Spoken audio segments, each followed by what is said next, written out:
Bueno, estamos en el conversatorio de la película Deep End, que acá tengo en su copia restaurada en Blu-ray y DVD, versión dual, que no pudimos ver esta vez porque solo tiene subtítulos en inglés. Entonces los subtítulos estuvieron a cargo de acá al presente, fue una gran y bastante ardua labor. Descargamos los subtítulos, pero eran basura, realmente. Me tocó hacerlos a mí mismo. Pero funcionó, ¿cierto? Sí, está muy bien. Ahí, Victoria. Fue bastante gente dispendio para trabajar en San Victorino haciendo Sí, eso. Fue Es todo un buen negocio. un asunto. Pues bueno, esta es una película que en un principio caracterizamos como una película de colaboración y de libertades. Entonces, ¿por qué de colaboración? Pues evidentemente es una película de su director guionista, ¿no? Hay un toque muy personal de la película, me parece a mí.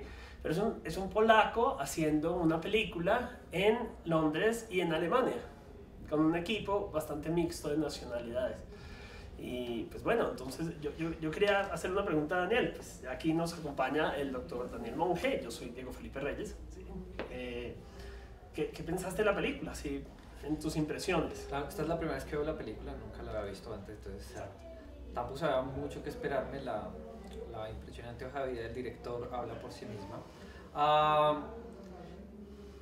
Y sin embargo se encuentra uno justamente... Hay muchas cosas que pensar, ¿no? Empezando con el tipo de producciones que, a pesar de que visualmente no envejece, lo que sí envejecieron fueron las ideas de la peli. Sí, la peli es muy reaccionaria frente a la liberación sexual. El tema completo de Deep End básicamente es lo que está pasando en la liberación sexual en Inglaterra y cómo realmente es como una cosa de mentiras, porque por debajo todas las estructuras siguen siendo lo mismo, es como el mensaje general de la película.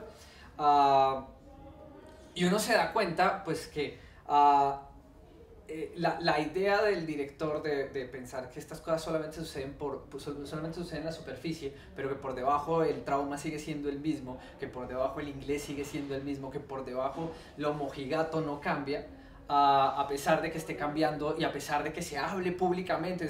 Por eso él tiene el billboard todo el tiempo. Porque sí, a pesar de que se habla y que estamos cambiando y que estamos modernizando y que Inglaterra tiene una nueva forma de pensar la sexualidad y que es la forma de pensar la sexualidad que va a gobernar al mundo, o sea, pura mentira. Esto es pura mentira. Igual siguen siendo un país conservador, igual siguen siendo un país que tiende hacia la represión, hacia la timidez, hacia el quedarse callado, hacia, como decimos acá en Colombia, tapados. Y entonces es una película... Pero entonces, claro, uno se da cuenta entonces también el discurso político, por un lado, va acompañado también del discurso de autor. Es una película que se le nota mucho el autor. Y el problema es que es un autor de hace 50 años. Y también los hombres hemos cambiado en 50 años. Afortunadamente ya no somos tan ciegos a la realidad del otro género. Eso es importante entenderlo. Entonces, por supuesto, la película es, a los ojos de una persona de hoy en día, incómodamente machista. Sí, o sea, hay muchas escenas donde uno dice, y uno se da cuenta que él estaba tratando de no serlo, porque la chica está empoderada, la chica es fuerte, la chica sí, pero aún así siempre vuelve al rol de objeto, siempre vuelve al rol al rol de la chica que se mira, la chica a la que se controla, a la que se manda, y ella trata de salir de ese rol, pero el director es muy enfático en esto: de este rol no se debe salir. E inclusive cuando lo haga de palabra, de imagen, a nivel simbólico, ya nunca va a poder salir de ese rol, porque ese es el lugar que pertenece a las mujeres.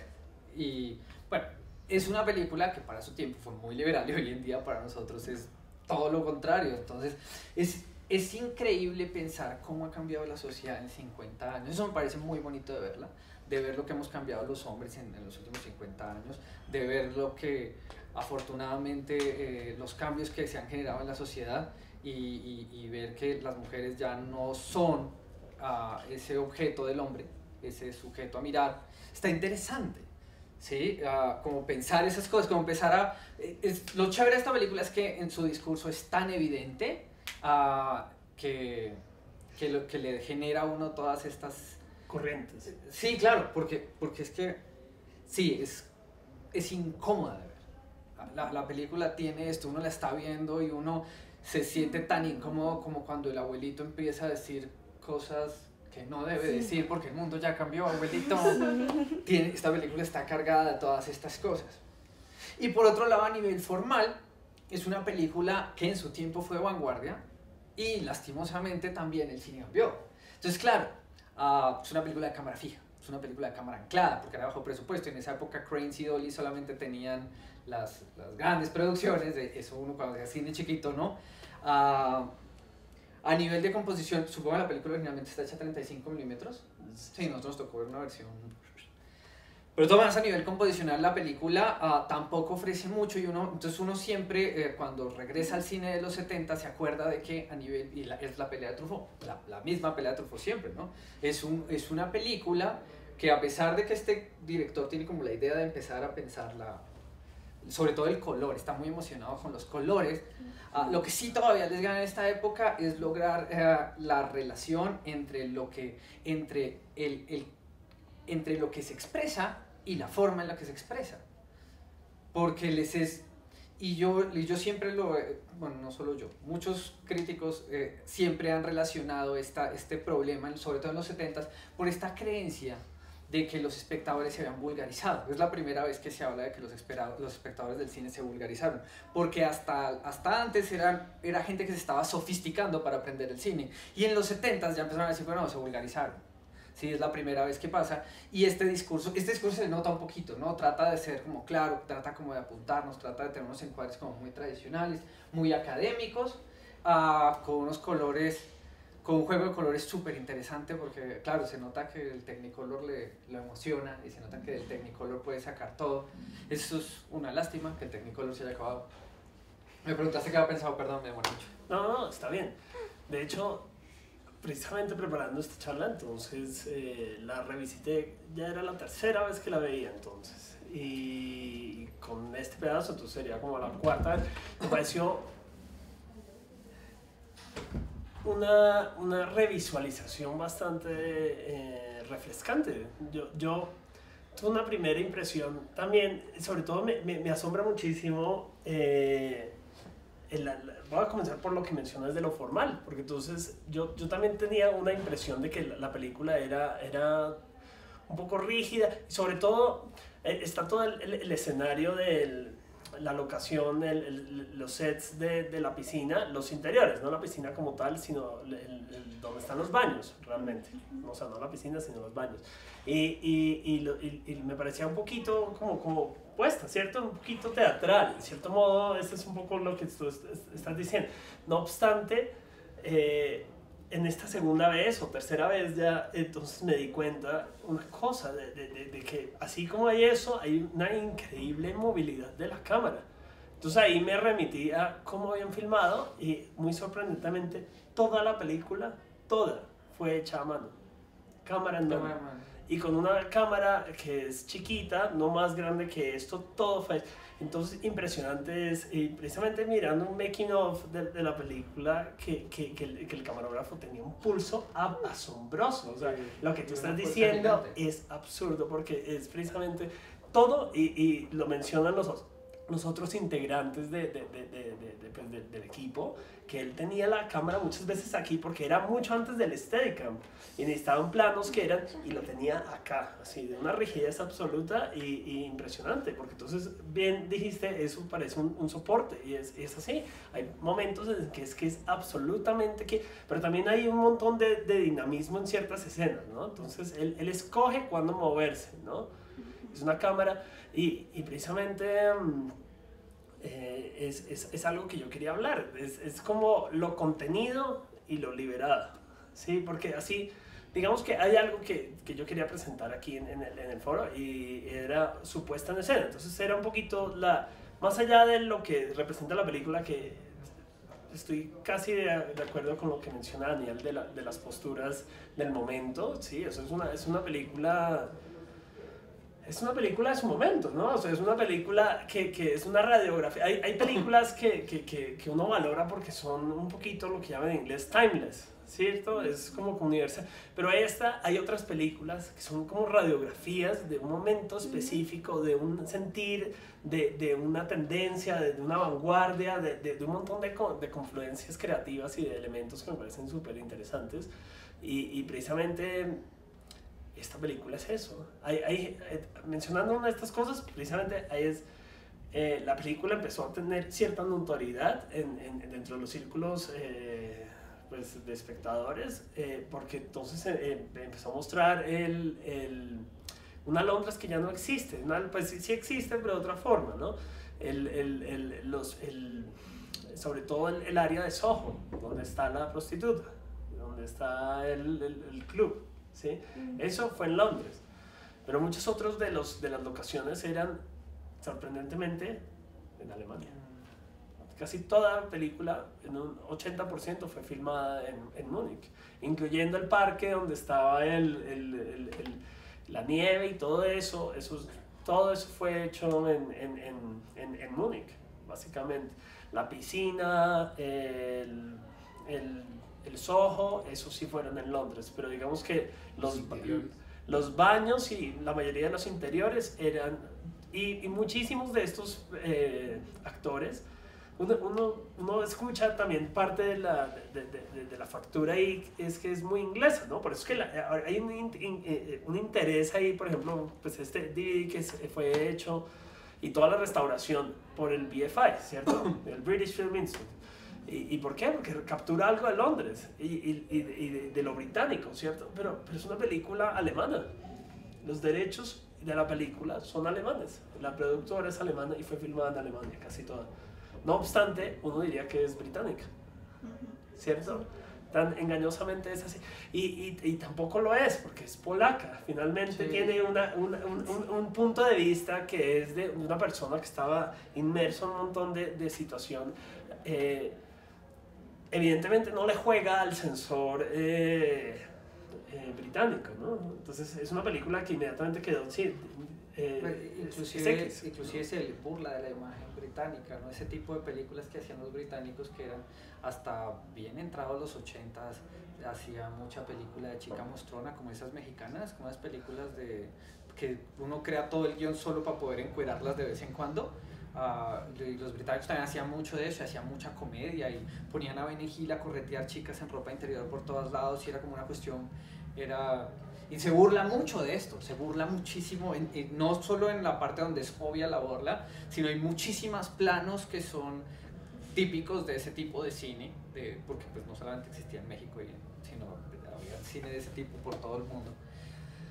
Queda todavía en la comedia venezolana. Y precisamente es muy cómica esta película, ¿no? No sé. Sí, realmente es sí, hubo una risa. ¿Tuviste alguna risa? Hay muchos momentos que, sobre todo en su época, tuvo que haber sido mucho más graciosa que hoy en día. Sí, yo creo. En su época tuvo que haber sido mucho. Claro, porque es que hoy en día muchas de las cosas ya no nos producen risa porque realmente uno está pensando, es como, las cosas no deben ser así. Entonces, claro, uno está en medio de ese momento y sabe uno que ahí en la época se rieron. Pero sí. Yo me río bastante de esta película, pero debo explicar que parte del humor es entender precisamente lo que tú llamas la burla, ¿sí? Y es entender ahí las corrientes subterráneas de significado que están, definitivamente la forma en la que hablan, es bastante el momento, entonces a mí me parece que por ejemplo, mira, el acentillo medio cockney ahí, medio cockney no es tan, o sea, no es como de la época, inclusive se les sale a los actores un poquito para internacionalizar un poquito la peli, entonces, porque en esa época un acento cockney era prácticamente inentendible, o sea, la gente hablaba y uno de extranjero no les entendía nada hablando. Hoy en día se alcanza a entender mucho de lo que dicen, pero lo que hicieron acá en la película fue arreglar mucho el acento, modificar mucho el acento para que cargue el espíritu de cómo hablan, pero no hacerlo igual, porque si no la película no se hubiera entendido afuera de Londres, que sería horrible. Y eso, mira, eso es una de las grandes aciertos. A mí me parece de esta película que está ahí, más nunca quiere ser 100% de ahí. Está un paso atrás de ser Cockney. Y voy a decir dos cosas. La primera es que la mitad o 3/4 de los actores eran alemanes. Se nota. Y fueron doblados por actores posteriormente. Entonces, eso uno lo piensa o de pronto lo puede revisualizar y darse cuenta.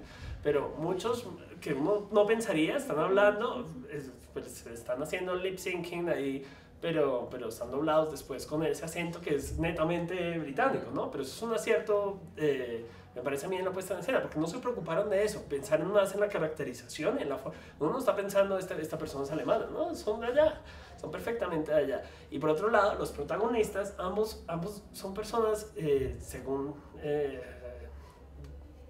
podemos ver biográficamente, son personas bien educadas, no eran muy de esta zona de Londres y no eran muy cockney. Ellos estaban hablando un poco cockney, pero sobre todo el chico no lo hace tanto. Y ahí toca entender eso, de que están actuando, pero son personas que son de otro estrato económico, por decirlo así, otra extracción. Y sobre todo, ahorita hablamos de la actriz. Creo que había una pregunta, ¿cierto? Sí. Pero tienes que hablar muy duro. Pues es como la película dejarse sorprender por la película. O sea, digamos que la comedia es evidente si uno se deja sorprender por el momento. Si uno lo está esperando, pierde la comedia. Además de que el personaje principal no es el típico tonto al que le pasan cosas malas, sino es un man normal, o sea, es un personaje normal al cual su situación lo envuelve en algo malo. Por eso es que esta chica juega tan buen papel con él. Porque es que la chica es un personaje que, así le pasen cosas malas, sigue jalando hacia adelante. Entonces es como ese personaje que intenta jalar al otro, pero por su contexto, por su época, sigue quedando atrás del principal. Intenta hacer dos personajes principales, en el cual uno jala al otro, pero realmente solo se resalta uno, que es como tal el muchacho. Y creo que eso es parte del contexto del mismo contexto de la película. Como son los años 70, hay que resaltar precisamente, de época, es que hay que resaltar precisamente al personaje principal, en este caso el hombre. Pues también hay que tener en cuenta que lo que está sucediendo acá, o sea, lo que está sucediendo acá es que el autor, que es un hombre, nos quiere decir algo. Por eso es que nos está contando la historia desde la chica. Ese muchachito es una parte de la imagen que el director y el guionista tienen de sí mismos. ¿Sí? Eso es una representación, y era muy común del cine de esa época. ¿Sí? Como tratar yo como autor de expresarme, ¿sí? De expresar lo que estoy pensando, de la forma en la que yo veo el mundo. Y así yo presto no solamente mi voz como narrador cineasta, sino presto mis ojos y mi cuerpo. Bueno, en este caso el cuerpo mío visto de adolescente. ¿Sí? Pero la chica nunca puede ser la protagonista, y ese es un problema que ahí es donde uno empieza a cuestionar ese tipo de cosas, ya no está en el cine hoy en día. ¿Sí? La chica no puede ser la protagonista porque es un cine de hombres.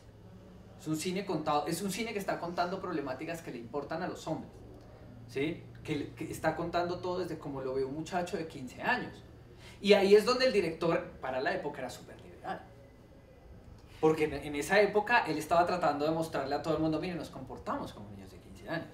Nosotros estamos pensando en cosas de niños de 15 años. ¿Sí? Hoy en día no le permitimos eso a un niño de 15 años. ¿Sí? Hoy en día no le permitimos a un niño de 15 años endulzarse en la objetivización de las mujeres de esa forma que se permitía en esa época. Porque si ustedes van y le preguntan a sus abuelitos en los 50 más o menos, los llevaron a donde aquellas para que se iniciaran, y les compraban revistas, ¿sí me entiendes? Para iniciarlos en esa cuestión, para que ¿sí? Vivieran una sexualidad ni siquiera sana, como decimos hoy en día, sino como debe ser, mío. ¿Sí? Y ese como debe ser es lo que a este tipo le está preocupando. Ese crecer como un hombre en una sociedad que le está mandando a él un doble mensaje, donde le dicen la liberación sexual, pero no toques. Eso hoy en día es machismo extremo, en esa época era como muy liberal. Pero es que el mundo ha cambiado mucho en 50 años. Y ver esta película con ojos de historiador es muy bonito, o con ojos de alguien mayor. También pasa, ¿no? Pero uno ya está hecho como un abuelito y entonces uno se acuerda de cómo eran las cosas antes, y porque nosotros, nuestra generación sí pudo ver ese cambio. Nosotros sí lo hemos visto en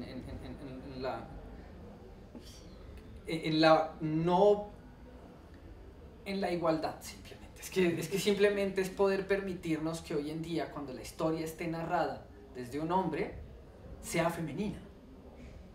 Eso es algo que un director, ni Joss Whedon puede dejar de hacerlo, o Favreau haciendo Iron Man. Puede lograr que Iron Man sea machote todo el tiempo. En algún momento él tiene que tener un lado femenino. Y ese lado femenino tiene que determinarlo por colores, crisis, eventos, estilos, 10.000 cosas al mismo tiempo. Porque estoy tratando de crear al macho más macho de todos de hoy en día, pero aún así no puede llegar a ser tan machista como este niño liberal de hace 50 años. Sí, el mundo ha cambiado mucho. Y este tipo de películas le permiten ver a uno eso, todo lo...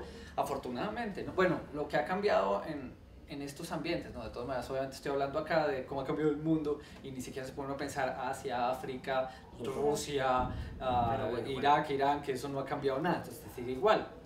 A mí me parece una cosa muy chévere de lo que usted menciona es que si uno mira la película espontáneamente tiene un lado cómico, ¿no? Y a mí me parece un poco también lo que buscaba del conversatorio es que mostrar las reacciones de Daniel, ¿no? Y pues obviamente que cuando uno tiene una mirada, digamos, casi espontánea frente a la película, es muy diferente cuando uno ya la ha revisitado varias veces, eso sí es claro. Sobre todo los elementos que están ahí como dispuestos, ¿no? Hay muchas cosas que para su momento ya eran, de hecho para en este momento ya son grotescas un poquito y quisiera mencionar una y es por ejemplo la que sería una suerte de violación del chico en el salón de baño, ¿no? Porque a mí me parece que, bueno, por un lado sí hay una posición y un punto de vista bastante masculino frente a la película. Evidentemente es una exteriorización de los guionistas masculinos, ¿cierto? Pero al mismo tiempo tienen estas mujeres que son absolutamente poderosas dentro de su composición. Ahora, si hiciéramos el test de Bechdel, ¿cierto? El de qué tantos... Pasaría al menos 2 de las 3. Pasa 2 de las 3. Porque 2 personajes con nombre interactúan entre ellas sin que haya ningún nombre pendiente. Mentira, está el pintor. No, pero sí es sobre ellas, no, definitivamente el pintor... Y están hablando de ellas, no están hablando de ningún hombre. Exacto. Sí. Pero sí están en función un poquito del chico, ¿no? Entonces el chico ahí sí definitivamente es el protagonista, ¿no? Entonces ahí, por eso esa sería la única, pero está un paso más cerca de muchas otras, ¿no? Y las protagonistas aquí, o sea, la protagonista, digamos, Susan a mí me parece que es de las mejores... escogencias actorales que pudo haber tenido este director. Me parece que es fantástica para este rol, me parece que ella carga esto, pero ahorita hablamos de cómo se estableció esto porque es muy interesante precisamente la factura. Pero volviendo al hecho de que hay mujeres poderosas, tenemos a Diana Dort. Esta es una mujer, la actriz como tal, debo hacer, digamos, ahí el paréntesis anecdótico, de que la actriz que está en el baño y que más o menos viola al chico, esta es la vedette, la Marilyn Monroe británica. Esta mujer en los 40s era la sex symbol más alta de esto. Esto en muchísimas películas. Como decía un Amparo Grisales aquí. Entonces, acá la conoce todo el mundo allá. O sea, esto era un chiste de británicos. Un poco como, wow, está esta mujer ahí. Y esta mujer sacó su lado más oscuro para este personaje, ¿no? Que entonces pues la anécdota va a que pues obviamente el chico pues estaba iniciándose también en la actuación, ¿no? Pero esta mujer le dice, déjame llevarte, ¿no? Y se vuelve una cosa cuasi improvisacional, ¿sí? De improvisación y una cosa súper fuerte, o sea, ya para una audiencia, a mí me pareció de estas cosas que más me impactaron, ¿sí? Dentro de las muchas cosas que podrían haberle impactado a uno, es una escena muy fuerte, es una escena en la que, no sé, el chico precisamente está, desde un punto de vista es como, hey, iníciate con las chicas, pero su inutilidad y su torpeza con ellas es la máxima, tan así que se pone en bandeja de plata para una señora que pues abusó de él, básicamente. O sea, esto... Es chévere porque hoy en día eso hubiera generado una película completamente diferente. Esto después hubiera habido abogados, juicios, los padres del niño preocupados por, mire lo que le hicieron a mi hijo. Porque hoy en día pasan esas cosas, ¿no? Las señoras las arrestan por tener sexo con los adolescentes. Ay, que embarazado un adolescente. 12 años, en Inglaterra pasa. 12 años de cárcel por haber tenido sexo. ¿Cómo? ¿Eso no es echar para atrás? No, estamos protegiendo a los menores de edad, por supuesto. Sí, total. Toda persona que...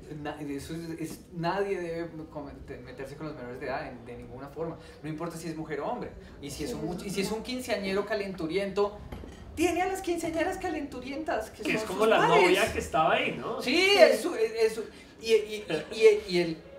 pero es que así era el mundo antes, así lo contaban los abuelos, como los llevaban y los iniciaban, y les mostraban qué eran las cosas, y les mostraban qué era el mundo, y así era. Claro, y esa escena, yo estoy seguro que como parte de lo que el autor quiere decirnos, es parte de esa crítica que él está haciendo, a cómo funciona la sexualidad en ese tiempo. Porque no está, para el autor, no para mí, para el autor no está bien esa nueva repartición de poderes, que es lo que él está criticando. Es fuerte la escena y efectivamente entonces eso nos lleva a otras cositas que definitivamente la censura de pronto hubiera bloqueado, ¿no? Yo creo que uno empieza, y nomás en ese momento ya pues es una película X, o sea, para mayores de 18 años, ¿no? Pero está, a pesar de no estar en la exposición completa de ser sobre la sexualidad como la película dentro de la película, ¿no? Que es la ciencia del sexo, ¿no? Eso es como la versión burda de esta película, diría yo. O sea, yo hago ahí, me lanzo a interpretar que precisamente esta película podría ser una suerte de ciencia sobre el sexo, pero la versión no burda sobre esta cosa, sino la versión de precisamente las corrientes subterráneas que van por debajo de la sociedad, ¿cierto? Y hay muchas cosas que están ahí diciéndose precisamente tan explícitamente en esa película, dentro de la película, que en esta película son absolutamente sutiles, ¿no?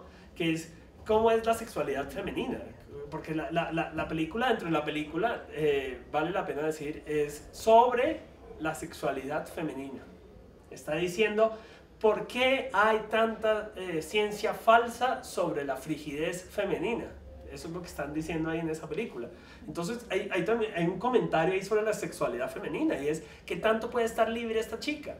Hay otro elemento que vale la pena mencionar, que esto viene un poco de viendo el making of y que es muy interesante para discutir aquí, y es que el recorte del dummy que se roba el afiche, que se roba al chico, él cree que es esa chica, ¿no? Y, o sea, realmente es la misma imagen, pero existe la posibilidad de que realmente fuera una exteriorización de su deseo de que fuera ella. Sí. Y la reacción que ella tiene en el tren es un poco así, no es como de pena, como hey, ¿dónde lo conseguiste? Sino es como hey, ¿qué pasa con esta vez? La puesta en escena nos da a entender, porque estamos en el punto de vista del personaje masculino Mike, de que sí es ella, ¿no? Pero sí existe esa 1%, así sea, de ambigüedad, de que realmente es una exteriorización. Eso nunca se debería hacer en el cine, pero bueno, él lo hizo, y eso es chévere de esta película, de que está jugando con ambivalencias. Y entonces esa chica que está ahí en el dummy, de pronto no era la Susan, era otra que él la vio muy similar y se robó esa vaina, y es tal su obsesión. O sea, finalmente es que uno no se da cuenta, y eso es en la revisualización de la película, que este chico está un poco llevado, está realmente, y se lo dicen varias veces, estás un poco loco, estás un poco zafado, por favor modérate. Y él sigue, y siempre va en forma de crescendo, es un crescendo de su pasión, ¿no? Pero también de su pequeña locura, finalmente. El afiche, la chica, en esa época había fotos de Brigitte Bardot por todos lados, así, en los cines, para promocionar. Tenía luz por la pizza, que me acordé. La que le colocan acá. Y la película de Brigitte Bardot era... Pero es más o menos de esa época. Es de... ¿70? Ahora Me voy a acordar ahorita. Bueno, Porque hay muchos comentarios. A las mujeres antes de Roger Vadim. Sería bueno verlo, pero era muy común ver en los 70s imágenes de... Y es que está en la misma pose. Voy a recordarlo. está bien. Porque lo que me lleva... Hay muchas referencias cinematográficas por toda la Sí, película. seguro. Está llena, está plagada de referencias cinematográficas. Lo cual lo lleva a uno a pensar que también hay algo que se quiere decir sobre el papel del audiovisual en lo que está sucediendo, en el cambio que se está dando. Es importante pensarlo porque la película a la que entran a ver, La ciencia del sexo, es de burla, ¿no? Es una sátira absoluta, ¿no? Sí. Pero la ciencia del sexo sí era algo que existía cotidianamente en los 70s. Se hablaba mucho, se daban libros, se hacían películas. Sí había una cosa seria que circulaba alrededor. Había folletos, y entonces también está la imagen del hombre embarazado. Y hay varias imágenes en todas partes, todo el tiempo. Hay cosas referentes a la salud reproductiva y a la salud sexual. Inclusive cuando el niño llega y abre el gabinete porque se cortó y se da cuenta que no hay medicina. ¿Sí? Y eso es justamente en conexión con las otras escenas y con los otros espacios. Hay claramente una discusión sobre lo que está tratándose de imponer a nivel gubernamental sobre la nueva visión del sexo y los valores tradicionales. Y una juventud que está estallando, ¿no? Sí. Este es un momento de estallido y definitivamente la manera en la que asume esta chica su sexualidad es un tema de por sí ya que uno podría hacer toda una tesis al respecto, ¿cierto? Porque es algo que sociológicamente es muy interesante, pero para la película es fascinante al mismo tiempo, ¿no? Porque le genera... Y no es que ella sea una victimaria, pero realmente le genera un efecto tal a esta persona, a este chico, que es primero dice que es virgen, ¿no? Y pues eso en un momento no tiene ninguna incidencia, sino hasta el final, ¿no? Porque finalmente ese es todo el punto del desenlace. El desenlace es su falta de experiencia sexual, básicamente. O sea, es una buena pregunta, sí, ¿qué fue lo que pasó al final, no? Homicidio. Antes de ese final. Acaba con el castigo de la pecadora. La película acaba literalmente con el castigo de la pecadora. La matan por ser así de magamunda, porque confundió al niño.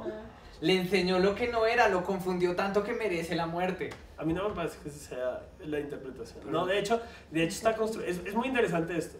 La película, cuando fue proyectada, en muchas ocasiones, pues ya, bueno, hubo una buena reacción.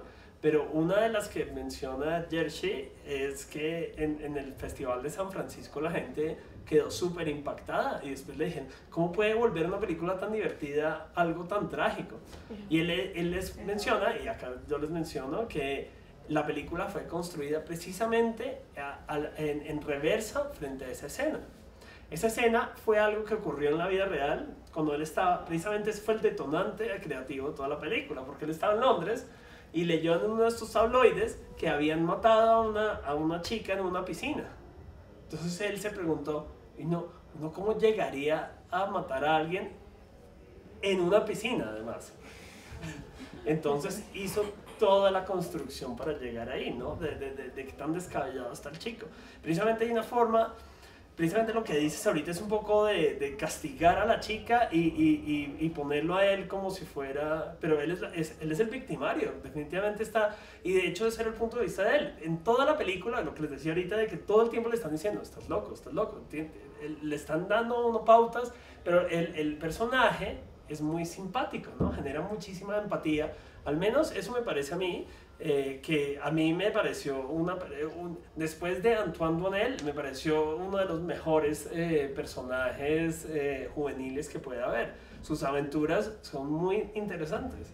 A mí me parece que su aventurita con los hot dogs, por ejemplo, esperando, me pareció tan fidedigna de un momento de la adolescencia en el que uno no sabe qué hacer sino comerse un hot dog, porque ¿qué más puede hacer ahí esperando a la chica que está acosando, está literalmente de stalker de una chica ¿Qué hace uno mientras es stalker comer hot dogs? Eso no es normal. Lo siento. Así, no puedo decir, así no fue mi adolescencia ni de cerca. Eso no es. Pero precisamente ahí está la cosa chiflada, ¿no? El chico está chalado. Precisamente está todo el punto.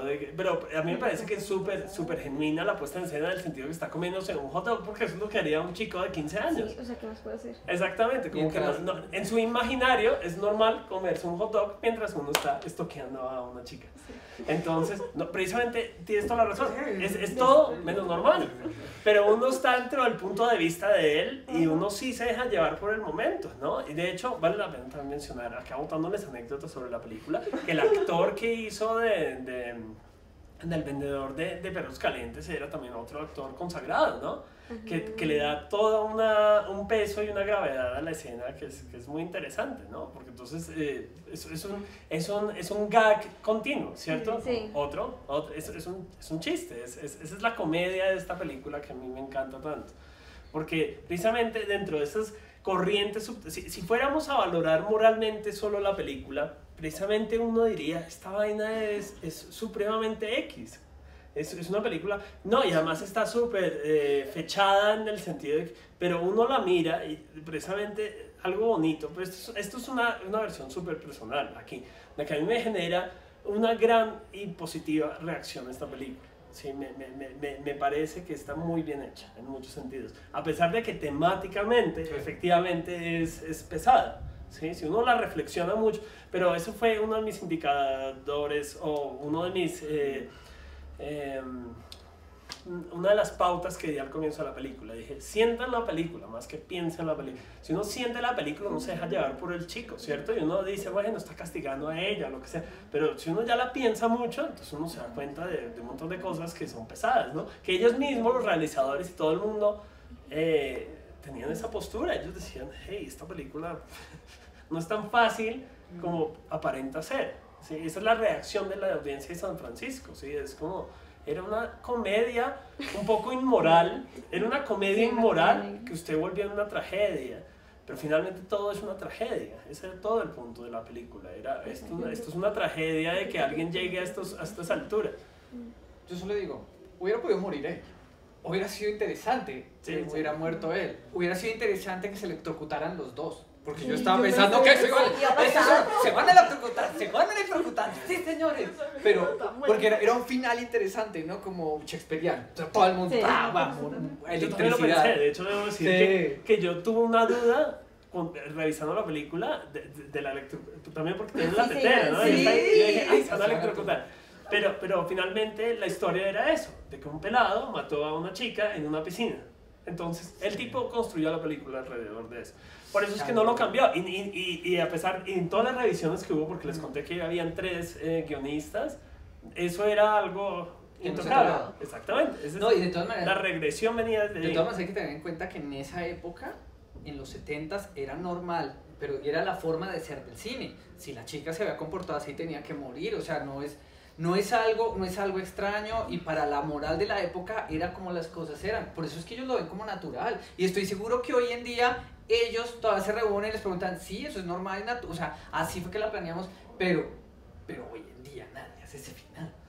Hoy en día uno piensa en algo que sea menos jupiteriano, algo que sea un poco más... perfectamente voltear la torta, perfecto. O lo que hacen muchos directores, la matan, pero luego la reviven en otra escena porque se devolvió el tiempo y algo, y esto no era verdaderamente la muerte. Entonces, ese tipo de soluciones que hoy en día utilizamos como para perdonar ese pecado. Porque el pecado de la chica fue confundir al muchacho. Pero es que igual, digamos, esta película no se puede ver sin concebir su momento, o sea, el momento en que se hizo, porque exacto, si se concibe desde el momento, o sea, actual de ahora, está mal, terrible, o sea, todo, pero por eso se tiene que mirar y hacer una regresión al momento en que se lanzó la película, en que se hizo la película.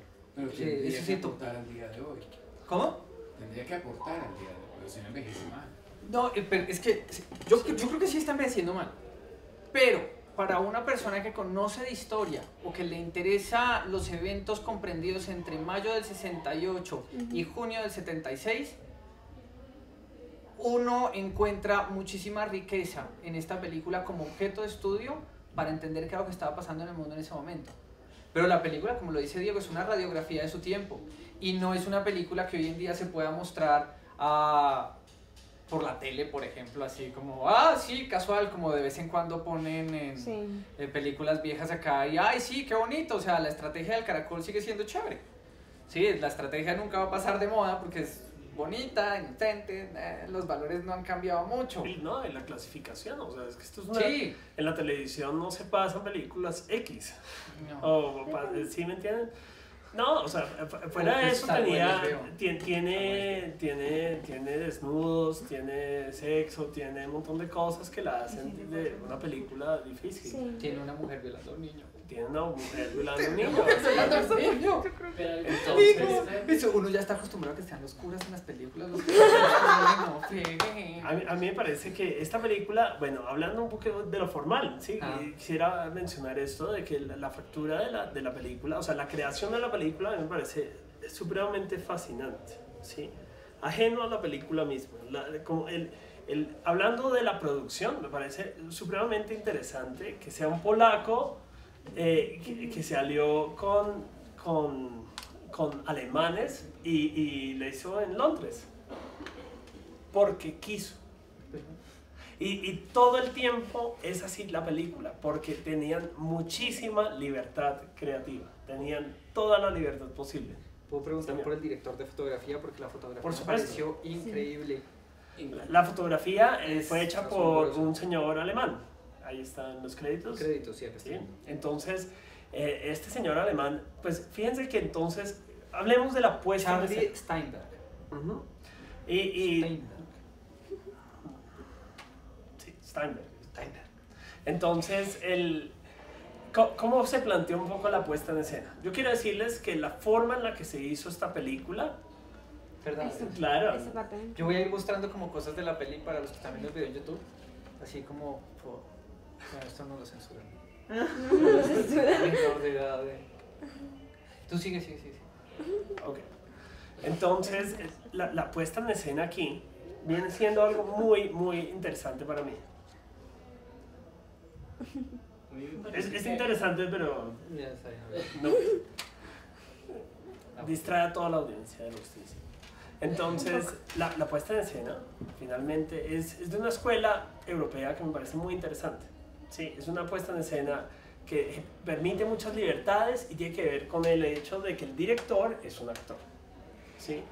Entonces, para los que nos interesa la creación como tal del audiovisual, del cine, esto es una película muy interesante, porque las escenas estaban absolutamente estructuradas, más había un amplio valor de improvisación dentro de las escenas.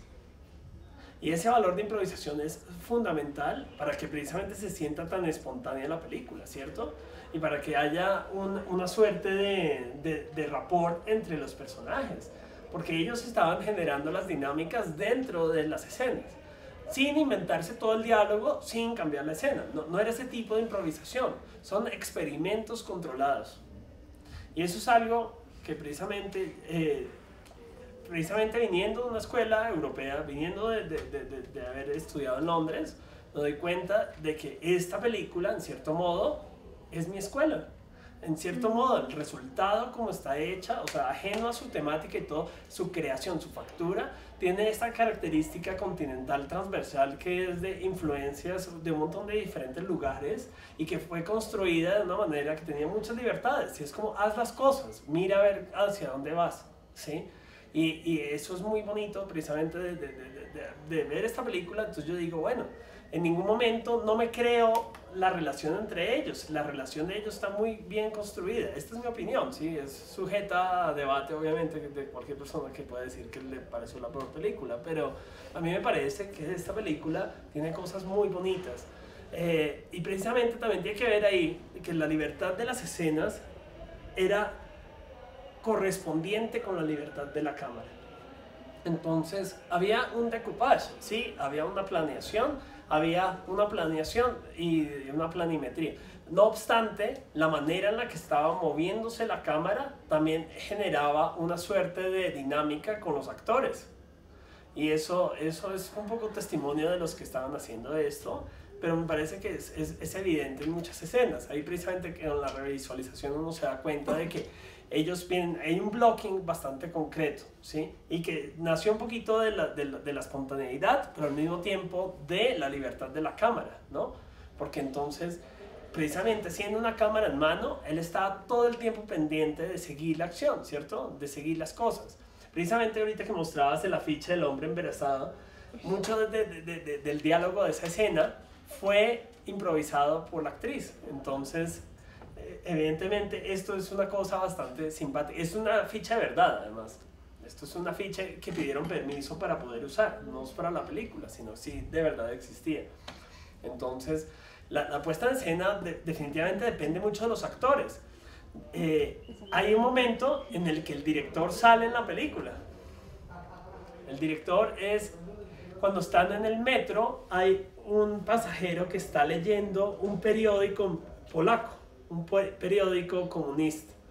Y ese momento, con un sombrero muy similar al que está mostrando acá Daniel, él se voltea y dice, como pues, hace una cara como esta gente que están haciendo. Supremamente interesante, un momento hitchcockiano de aparición dentro de su película y de metareferencialidad, ¿cierto? Eso es como, no somos tan literal la película, ¿cierto? Estamos hablando una cosa, estamos hablando de muchas cosas, ¿sí? La película es muy onírica, a mí me parece que tiene muchos elementos que son surreales, pero por su misma factura, ¿cierto? O sea, el mismo hecho de que sea un Londres que está realmente en Múnich, lo hace una cosa un poco simpática. Y que en ninguno de los dos casos, o sea, ni los alemanes ni los ingleses estaban dirigidos por, ni alemanes ni ingleses, sino por un polaco, ¿cierto? Que en el momento no hablaba tanto inglés. O sea que definitivamente necesitaba esa ayuda para llegar a ese cockney que mencionaba Daniel más temprano. Y precisamente uno de los actores que está ahí, el actor que hace del novio, era en cierto modo ¿cómo se dice esto? Un entrenador de dialecto para los demás actores, para hablar cockney. Y él fue ayudando un poquito a hacerlo, el horse-faced, el novio, el prometido de Susan, era también un empleado de la película para ayudarle a los demás actores a conllevar este realismo británico. Entonces, eso me lleva a pensar un poquito sobre el realismo, ¿no? O sea, si hay algo que le pega durísimo, salud, a los británicos, es que la película se siente decididamente, y esto lo vi, yo tuve una proyección de esta película en Londres y conocí a el editor, Barry Binns, y precisamente él hablaba primero, el editor era uno de los pocos que eran ingleses en la película, ¿sí? Y precisamente en el montaje y todo, él se daban cuenta de una cosa, de que era bastante inglesa la película. O sea, si uno no cuenta la anécdota de que es el polaco en Alemania y toda la historia, uno podría creer, y realmente es así para los británicos que ven esta película y sienten un pedacito de su vida como si se lo hubieran metido en ese congelador de la película y lo hubieran sacado. Es un pedazo, es una radiografía, es una fotografía, es un momento guardado de un sentir, ¿sí? Más allá de la fotografía, de locaciones, más allá de que sea la historia más plausible, es un sentir que está ahí guardado en esta película. Y me parece por eso bastante valiosa. Y yo creo que más allá de la conceptualización de la película es la reacción que puede tener en ciertas personas, de pronto en mí y en algún otro por allá en algún lugar del mundo viendo este video. ¿Tú querías decir algo? Sí, hay algo que comentaba Daniel más temprano y es acerca del color.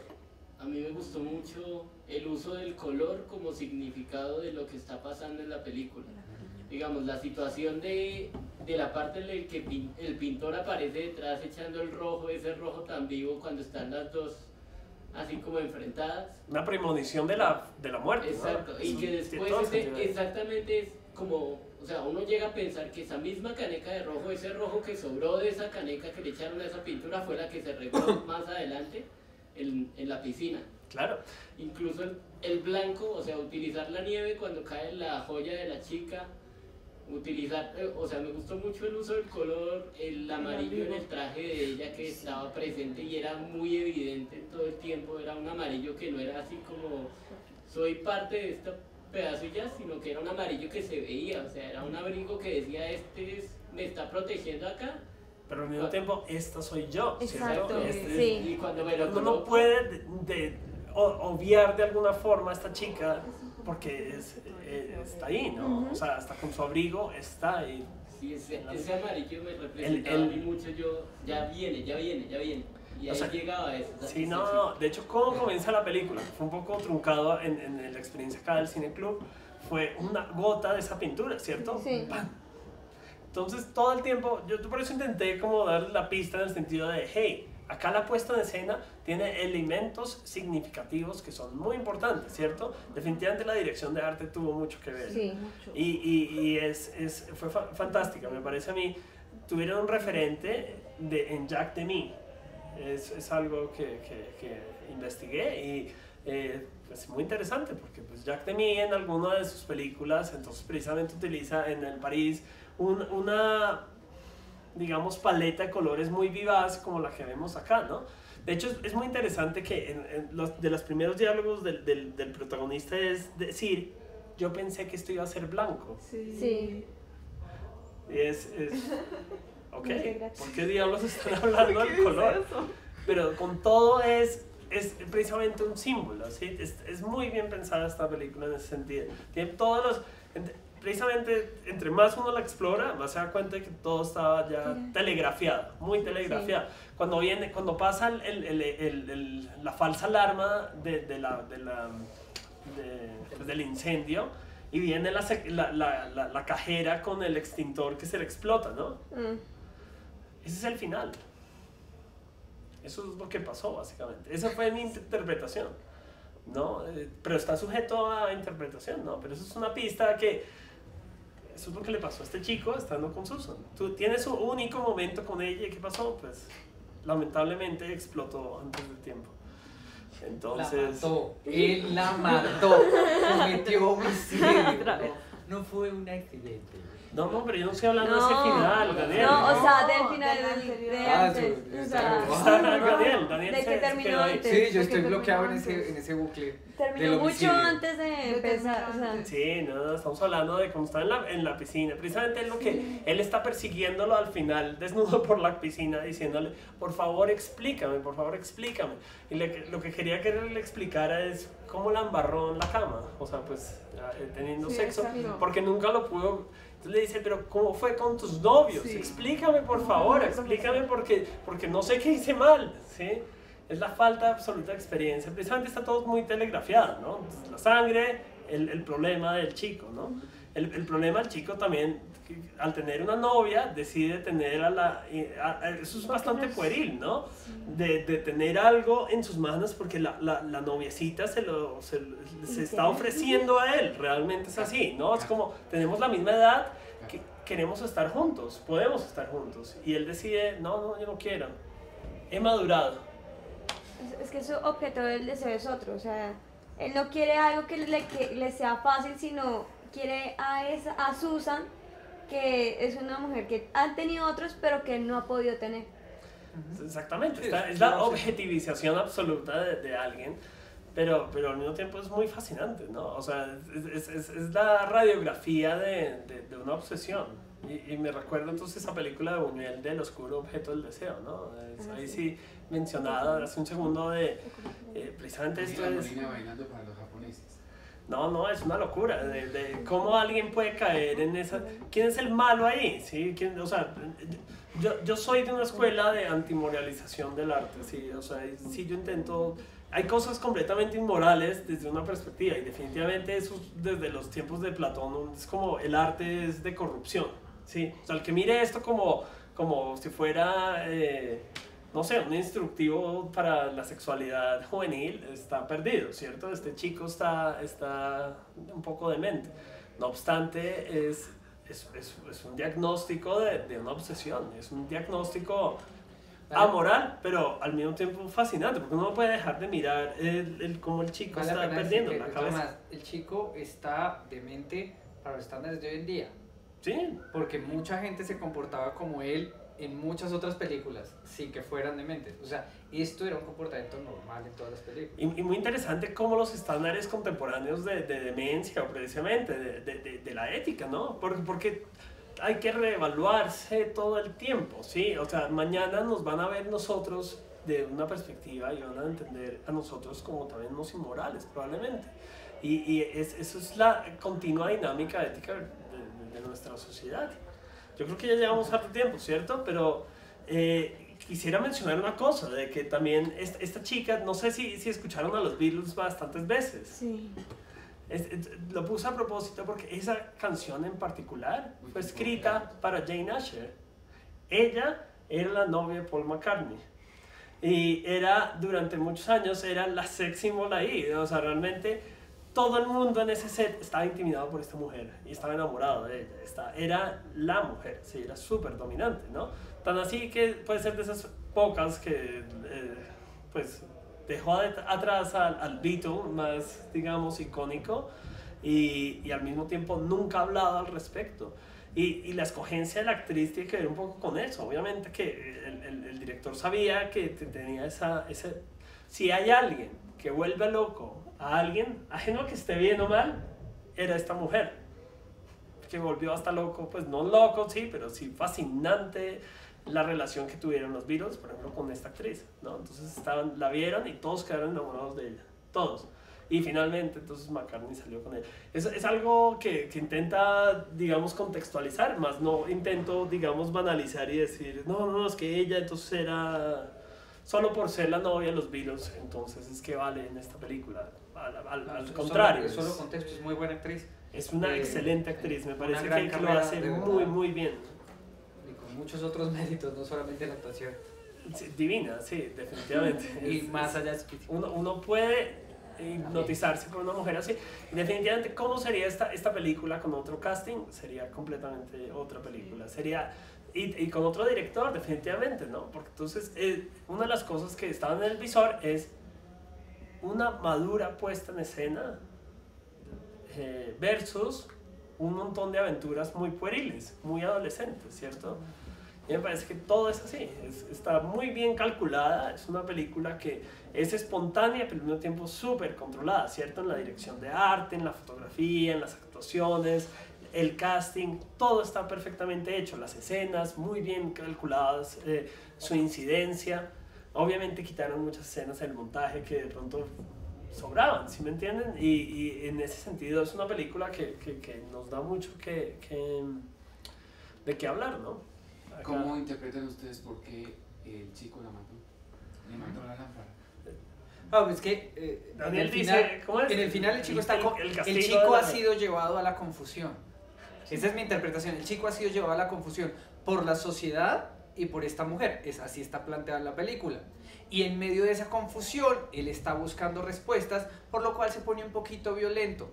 Un poquito. Y en una de esas, él pierde el control de sus actos y empuja la lámpara contra ella y la mata.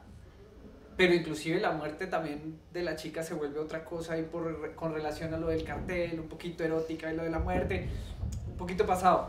Pero es básicamente porque el chico está confundido por lo que esta mujer y la sociedad le hicieron. O sea, los dos. Está ahí, están todas las preguntas, inclusive están caminándola. Y este tipo vuelve a prender las bombas y se vuelve a empezar a llenar la piscina porque así es esto sigue, esto es un tren, esto se lo lleva uno. Esto son cosas que uno no puede parar, como que se llene esa piscina, ellos no pueden ya pararlo, el proceso está andando. Y simbólicamente yo veo que es importante que se haya llenado la piscina, o porque estaba vacía la piscina. Primero, me parece, debo mencionar dos cosas. Primero, la escena, la puesta en escena. Sí, o sea, la escena en la piscina, así como la composición y la puesta en escena ahí en la piscina, me parece de las cosas más increíbles que he visto en el cine. Así, punto. Debatible, sí, la gente dirá cualquier cosa, pero a mí me parece que esta escena, cuando ellos están ahí, más o menos acostados ahí en la piscina, me parece genial, Me parece que tiene que ser de las ideas más increíbles en el cine y originales, ¿sí? Y a mí me hace, pues me despierta la pregunta, ¿qué hacía la piscina vacía? ¿Cierto? O sea, ahí tiene una carga simbólica bastante fuerte que no vamos a resolver aquí, porque es que ese es todo el punto del arte, ¿cierto? Está un montón de ideas lanzadas al aire y son como esporas que van a, digamos, crecer y volverse un gran hongo de ideas, o de pronto no, ¿cierto? Entonces, que la piscina esté vacía y que cuando empieza a llenarse, entonces se empieza a volver peligrosa otra vez, se vuelve entonces una cosa interesante, ¿no? ¿Qué significa? ¿Qué representa el agua, cierto? Y todo el tiempo estuvo ahí haciendo la situación con con el afiche y la fantasía, ¿no? La fantasía de él permanentemente era esa, ¿no? Sí. Él tuvo una fantasía que al final cumplió de la manera más trágica posible, y a mí me parece que si algo es importante de este personaje es que nunca estuvo en control de sus actos. Precisamente una de las cosas que lo hacen aún más adolescente y irresponsable, ¿no? De que yo creo, en mi interpretación personal y como lo plantean, que él la mata no de maldad, él no lo quería matar realmente, él solo quería detenerla y estaba molesto porque pues, estaba yendo, porque ella, a pesar de todo, a pesar de las situaciones absurdas en las que se mete con este chico, ella estaba en control siempre. Pero él nunca estuvo en control. Precisamente no solo estuvo no en control, sino ya cada vez su frustración iba llenándose como esa piscina al final, ¿cierto? Y se lo iban llevando las corrientes, así como al final lo más trágico es que, por ejemplo, estaban buscando el diamante, pero el diamante en un momento, antes del asesinato, el diamante se perdió, ¿no? Él lanza la cartera, hasta llegó ese diamante, otra vez nadie, ¿quién va a desocupar esa piscina y buscarlo? ¿De qué manera? Eso ya se perdió ahí. Él pierde un poco la... Sí lo tenía en la lengua. No, ahí ya, pero ella ya lo había guardado, sí. Cuando se desnuda, ella lo guarda después en la cartera. Sí. Y después él coge la cartera y... Ella sí lo vio en la lengua de él. Sí, previamente. Después entonces se pierde en la piscina. Y es un momento de ya nada importa. Él le dice, ¿no? Solo te importa tu diamante, solo le importan los novios. Porque no le da importancia. El diamante cuesta un reguero de plata, claro que importa. Es que él cree que lo más importante es él. ¿Cómo es que usted no me va a prestar atención a mí cuando tiene que andar preocupada de una joya que cuesta mucho dinero? No, o sea, es adolescente. Porque yo soy lo más importante. No, él no, pues está formando su moralidad, ¿no? Finalmente está pensando, está en una ambigüedad absoluta, ¿no? A mí me parece que el asesinato pues ya es un accidente pueril, es un accidente adolescente y pues mal llevado por una obsesión, ¿no? Es una obsesión que fue alimentada por esta chica porque era una coqueta completa, ¿sí? O sea, finalmente ella no merecía morir, ¿no? Por ser coqueta. Esa es la interpretación de Daniel, a mí me parece que mereciera morir, pero no. No, pero perdón, no es solo la interpretación mía, no, casi toda la gente que mira este tipo de muertes en las películas de los 70s tiene esta interpretación, no es solamente de esta película, es algo muy común de esta época, ¿sí me entiendes? O sea, que sea la forma en la que se desarrolla esta muerte. Sí, sí, pero el chico está confundido, obviamente, ¿y quién lo confundió? Ella lo confundió ¿con qué? Con su coquetería y con la cosa esta doble de que sí, pero no. ¿Por qué no pueden ser claras con él? ¿Por qué no pueden ser fáciles con él? Es sencillo y se evitan el problema del asesinato. Incluso lo confunde mucho más el hecho de que él le entregue el diamante. O sea, él se lo entrega ya en la mano, como ya tómelo y lárguese de acá. Y ella como ya lo vio desnudo, como ya lo ve ahí como presa fácil, como toma tu presa para el matadero, ella se devuelve como... Claro, es que no puede haber nada más confuso que una mujer segura de su sexualidad. ¡Qué horror! Ya conseguí lo mío, pero todavía tengo que darle algo a este para que, como, no sé, o sea, como para que siga ahí, como para que... Sí, para que siga ahí. Exacto. Pero a ella sí le importa a él, le importa al chico, obviamente a ella sí le gusta a él. Pero no, o sea, ella le gusta es que sea un objeto de deseo para otra persona. O sea, no tanto es el interés por el chico, sino porque se estaban fijando en ella. Le dice al novio, mira, es que no solamente tú te fijas en mí, los demás también se pueden fijar en mí. Es cierto. Ella disfruta En que el la- cine que la- se interpreta eso porque merecía morir. cuando la chica hace que el novio se vaya tan solo para besarlo a él, es como, o sea, a mí en ese pedazo fue como, ya te pusieron el collar. ¿Sí? O sea, en ese momento se pusieron el collar y no la vas a lograr soltar de aquí en adelante. Pero claro, y por eso merecía morir. Por haberle puesto el collar. Por No, haberlo manipulado. Hay un por- momento en el que ella está celosa de la novia. Hay algo muy sutil en esa escena cuando la noviecita está visitando a Mike, ¿sí? Al final de que él le dice que no quiere estar con ella, le va a dar propina, ¿cierto? Y le dice, hey, se te olvidó tu propina. Y ella llega, Susan en ese momento le dice, dámela. Pero Y en ese momento, no solo le da la moneda, sino le hace el equivalente La entrega. inglés de hacerle pistola a la chica. Es súper sutil, no sé si debería hacerlo en cámara, pero es... Acá yo le tapo, yo le censuro. Ella, sí.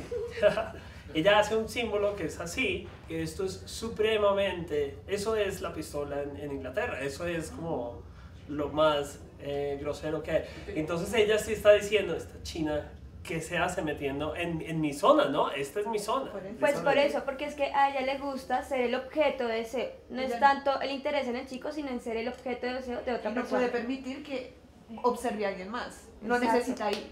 Por eso, esa, que mujer la tan otra chica, posesiva y dominante de su zona. No, ya. ¡Que se mueran!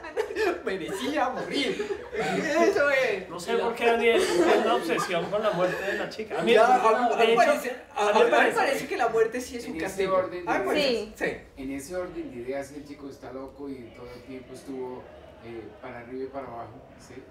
De pronto, y con esa moral que dices de los 70, el que merecía morir era él. ¿Qué? Claro. No, en esa época, No. en esa época el loquito.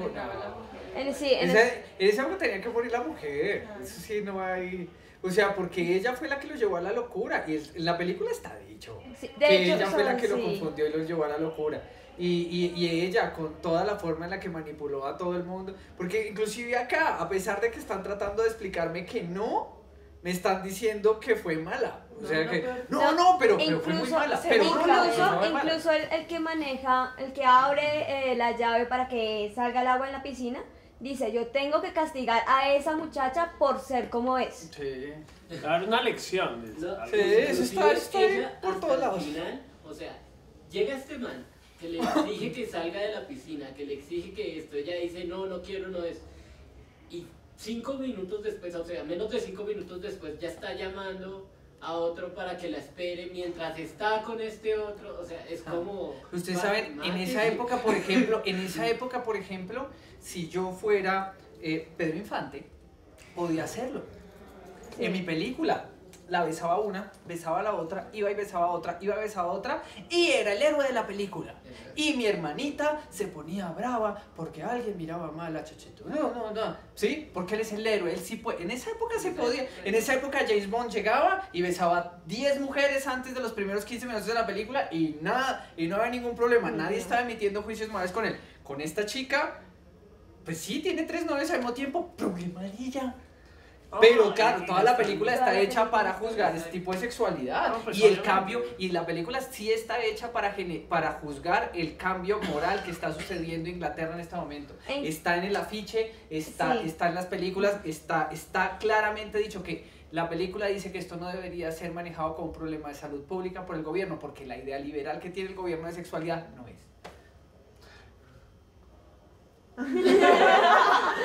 A mí me parece, esto es mi posición frente a la película, que el final, yo estoy un poco con San Francisco ahí. Me encantaría que el final fuera diferente. Me hubiera gustado. Al mismo tiempo es chévere, pero Pero todo me conduce a parece. eso.